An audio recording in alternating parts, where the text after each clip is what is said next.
বলছি ওর বোনকে, আপু প্লিজ তুমি ওর ট্রিটমেন্টের দায়িত্বটা নেও, আমি আর পারতেছি না।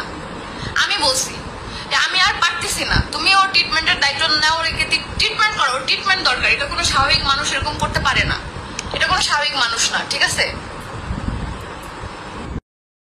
তাবিজ কইরা ঠিক করলাম জামাই। জামাই তুই কথা শুনবি না, হ্যাঁ? আমার জ্বালাবি কান্দাবি। এমন বিখ্যাত কবিরাজের কাছে গেছি আমি, 20,000 টাকা লাগছে কবিরাজ রে দিতে হইছে। এগুলো আমার দিতে হবে।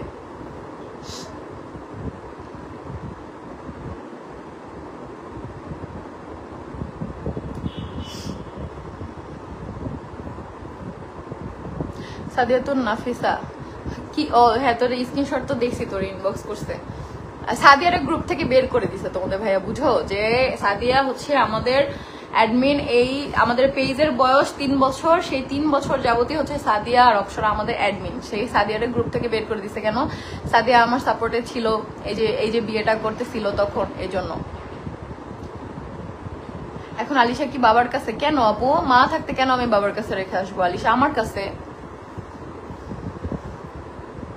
সব থেকে বুদ্ধিমানের কাজ হবে আপু, আপনি ওই সংসারে আর ফিরে যাবেন না। আর আলিশা জন্ম দেব না। কেউ কাউকে ভালোবাসলে কি এভাবে কষ্ট দিতে পারে? কষ্ট দেওয়ার আগে তো তার একবার ভাবা উচিত ছিল। আব্দুল ভালোবাসি দিয়ে 7 দিনের জন্য হারাইছি। সেটাই। আমি আমার ফার্স্ট ডিভোর্সের সময় আমি আমার সন্তান নিয়ে আসছি। 1 বছর আমার কাছে আমার সন্তান ছিল, আমি 1 টাকাও খরচ আমি তারপর বলবো না, গেলাম বেড়াইতে 2 দিনের জন্য। এর মধ্যে বলে আম্মু ওর আব্বু ওরে বেড়াইতে নিতে চাই, একটু দেবো। আমি রোজার মধ্যে আমি নিষেধ করছি, দিয়ে তুই থাকতে পারবি না। আর এটাই হইলো, 7 দিনের জন্য নিয়ে বেড়াইতে নিয়ে আর দিল না। আর আলিশার কোনোদিন 1 দিনের জন্য দেব না।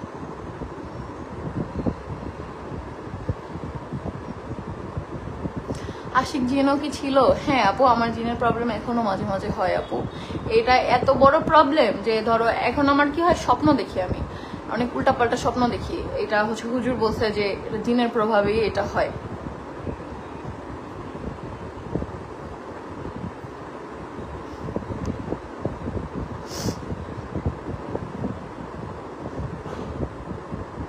আমিও ধুয়ে দিছি। ইফতিয়ার রহমান, আমাদের হচ্ছে মেসেঞ্জারে একটা গ্রুপ আছে, মেসেঞ্জারে ওখানে সবাই হচ্ছে অনেক আগের গ্রুপ, ওটা সবাই আমরা আড্ডা দিতাম। তো সেই থেকেই হচ্ছে ওইখানে সবাই দেখলাম মেসেঞ্জার গ্রুপে অনেক কিছু বলতেছে ওকে নিয়ে, যার জন্যই হচ্ছে যে মেইন গ্রুপ থেকে, আমাদের মেইন যে ফেসবুক গ্রুপ, ওইখান থেকে হচ্ছে নাকি সাদিয়ারে বের করে দিচ্ছে। সাদিয়া মানে বলছিল কি হবে, সাদিয়ার বের করে দেবে? সাদিয়ার কিছু হবে না।